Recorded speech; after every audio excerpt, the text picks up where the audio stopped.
तो ये डेटा आपको डालना पड़ेगा। सो डेटा हम खुद से अपलोड करेंगे, फिर डेटा हर एक प्लेयर का प्रोफाइल बनेगा कि इसने इतने मैचेस खेले हैं डिविजन्स के लिए, डिस्ट्रिक्ट्स के लिए, एमपीसीए के लिए, आईपीएल के लिए, इतने इन मैचेस में इस फॉर्मेट में इतने रन्स लगे हैं, इतने विकेट्स लिए हैं। देखिए हम एक प्लेटफॉर्म बना रहे हैं, एक प्लानिंग प्लेटफॉर्म हमारी मैनेजमेंट के लिए, हमारे गवर्नेंस के लिए, हमारी एडमिनिस्ट्रेशन के लिए, राइट। हम चाहते हैं कि ग्रांट डिस्पर्सल में कम से कम टाइम मिले और जो हमारे सेक्रेटरीज डिवीज़न के हैं उनको एक टूल मिले उनको पता चले कि क्या गलत हो रहा है। मतलब कि अगर मैं कोई गलत डॉक्यूमेंट अपलोड कर रहा हूँ, उस डॉक्यूमेंट में क्या गलती है, तो वो इमीडिएटली उनको पता चल जाता है। कोई समय बर्बाद होने की ज़रूरत नहीं कि आपने एमपीसीए को भेज दिया, फिर एमपीसीए देख रहा है, फिर कई दिन बाद आपको फ़ोन कर रहा है, तो इसमें महीने लग जाते हैं। तो इस तरीके के साथ दिनों में ही हमारा ग्रांट प्रोसेस हो जाएगा। दूसरी चीज़ है हमारी जो फाइनेंस मॉड्यूल है वो भी फिर ऑनलाइन चलेगी, आपको फिर टैली की ज़रूरत नहीं पड़ेगी, सारे बिल्स आप अपलोड कीजिए, ऑटोमेटिकली फैच करके आपके पीएनएल में और बैलेंस शीट में डाल देगा। और भी क्या बेनिफिट्स है प्लेयर्स के सिलेक्शन? सो सिलेक्शन में वो अगले साल होगा। पहले हम फाइनेंस और गवर्नेंस पे फोकस करना चाहते हैं, उसके बाद अगले साल हम अभी हमारे विचार हो रहे हैं, सोच हो रहे हैं कि अब प्लेयर्स सिलेक्शन में कैसे इसको लागू करें। तो पर मैं चाहता हूं कि अगले साल हम उस पर फोकस करें। इससे प्लेयर्स के जो सिलेक्शन होगा, इससे जो आरोप लगते हैं इसको गलत चुन लिया, वही तो इसके लिए ना कि प्लेयर्स को अभी लगता है कि आपको इसको क्यों चुना गया, मैं ज़्यादा केबल था। इससे सारी पिक्चर जो है सामने आ जाती है कि ये सारे रिकॉर्ड, तो ये डेटा आपको डालना पड़ेगा। सो डेटा हम खुद से अपलोड करेंगे, फिर डेटा हर एक प्लेयर का प्रोफाइल बनेगा कि इसने इतने मैचेस खेले हैं डिविजन्स के लिए, डिस्ट्रिक्ट्स के लिए, एमपीसीए के लिए, आईपीएल के लिए, इतने इन मैचेस में इस फॉर्मेट में इतने रन्स लगे हैं, इतने विकेट्स लिए हैं, इतना एक्सपीरियंस है बंदे का। तो ये सारे डिटेल्स फॉर्मेट से प्लेटफॉर्म से आपको मिलेंगे।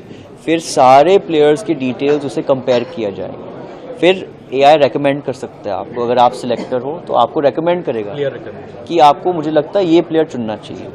आपकी मर्जी है, आप इसको बोल भी सकते हैं कि मुझे नहीं चाहिए क्योंकि मुझे नहीं लगता ये प्लेयर केपेबल है इस फॉर्मेट के लिए, पर आपको जस्टिफिकेशन लिखना होगा।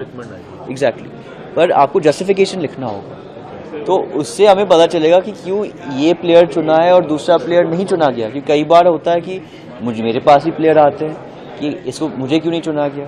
तो इससे प्लेटफॉर्म से मुझे किसी को कॉल करने की ज़रूरत नहीं है, किसी को पूछने की ज़रूरत नहीं है, सारे मुझे प्लेटफॉर्म पे दिखाई देगा। तो पूरा इसी के आधार पर चलाएंगे या मैनुअल भी होगा? नहीं, मैनुअल तो होगा ही। So selection is manual but recommendation is automated, right. तो सर ये ऐप का नाम क्या दिया है? अभी हमने नाम नहीं चुना है, लेकिन हम सोच रहे हैं इसको क्या, पहले हम टेस्टिंग फेज में है। तो टेस्टिंग शुरू है, तो सितंबर में ये लॉन्च होगा। इसी के साथ पार्टनरशिप करके बनाया गया है। इमर्जेंट है जिसके साथ हमने ये पार्टनरशिप की है। ये एक अंतर्राष्ट्रीय कंपनी है, लेकिन एक भारतीय फाउंडर्स हैं इनके, इसलिए मैंने इस प्लेटफॉर्म को चुना है।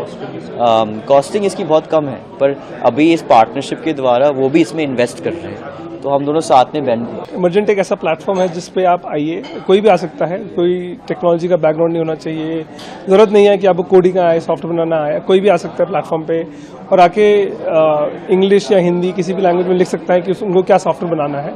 और हमारा जो एआई है वो खुद से सॉफ्टवेयर बनाएगा और ऐसा सॉफ्टवेयर बनाता है जो कि आप कभी भी कहीं भी डिप्लॉय कर सकते हैं, चला सकते हैं। तो हमारी पार्टनरशिप जो है वो है ताकि इनका सॉफ्टवेयर जो है वो एकदम आसानी से बन जाए, अच्छे से बन जाए। पब्लिक भी सॉफ्टवेयर बना सकता है, कोई भी बना सकता है, कहीं भी आ सकता है। तो कॉस्टिंग जो अगर आप डेवलपर हायर करेंगे और टीम बिठाएंगे, उसका कॉस्ट 10 गुना ज़्यादा होगा जो हमारे प्लेटफॉर्म पे होगा। तो काफ़ी सस्ते में बनता है, जल्दी बनता है, एक्यूरेट बनता है। मिनिमम टू मैक्सिमम अगर मतलब 5,000 रुपये से लेके 5 लाख तक आप अच्छा सॉफ्टवेयर बना सकते हैं प्लेटफॉर्म के ऊपर। संपर्क कर सकते हैं कैसे? आप emergent.sh पे जाइए या फिर emergent गूगल पे सर्च कर लीजिए, आपको मिल जाएगा। हाँ, और हम एमपीसीए के लिए क्या बनाया है? तो जो हम लोगों ने प्लेटफॉर्म दिया है, एमपीसी की टीम ने खुद से बनाया है पूरा प्लेटफॉर्म। हाँ, एंड क्योंकि वो लोग एआई के हमारे इमर्जेंट प्लेटफॉर्म के जरिए, हाँ, और उन्होंने बनाया है अभी एक एडमिनिस्ट्रेटिव मॉड्यूल जो कि एंड फाइनेंस मॉड्यूल जो कि सारे फाइनेंस ट्रैक करता है। अभी वो लोग सिलेक्शन के लिए भी बना रहे हैं। तो हमारा जो प्लेटफॉर्म है वो ऐसा है कि आप कोई भी आके अपना सॉफ्टवेयर डिस्क्राइब करें और वो बन जाता है। और अच्छी चीज़ ये है कि जो कि प्रॉब्लम के करीब हैं, जिनको पता है कि क्या बनाना है। आज तक क्या होता है कि आपको प्रॉब्लम पता है, फिर आप एक इंजीनियर हायर करते हैं, फिर आप उसे समझाते हैं, फिर वो कुछ बनाता है, फिर जो आता है वो चलता है, नहीं चलता है। अब जो है कि जिसको प्रॉब्लम के बारे में पता है, जिसको पता है क्या बनाना है, वही आके खुद से बनाएगा। हाँ, तो इसलिए प्लेटफॉर्म जो हमने अभी लॉन्च किया है वो काफ़ी सक्सेसफुल है। हाँ, कि अभी से हम देख रहे हैं जितने प्रोसेसेस हैं, जिनको नॉलेज है काफ़ी डीप प्रोसेस के ऊपर। के लिए आपने बनाया, इसकी कितनी कॉस्टिंग होगी और क्या बेनिफिट्स हैं? हाँ, तो अभी तो वो अनिल ने बताया थे बेनिफिट है कि डेवलपमेंट कॉस्ट में ही लाखों रुपए सेव किए गए हैं। हाँ, और क्योंकि एफिशिएंसी आ रही है सिस्टम में, तो और कितने लगते हैं अगर मार्केट में? तो मार्केट में बनाने में तो करोड़ों लगते हैं। हाँ, अभी तो काफ़ी सस्ते बनाया है। हाँ, वो पूछना पड़ेगा, मेरे को पता नहीं एग्जैक्ट। अच्छा, बेनिफिट्स क्या है? बेनिफिट्स है कि आपका सारा ट्रांसपेरेंसी है प्लेटफॉर्म पे, अब सब एफिशिएंसी है प्लेटफॉर्म पे।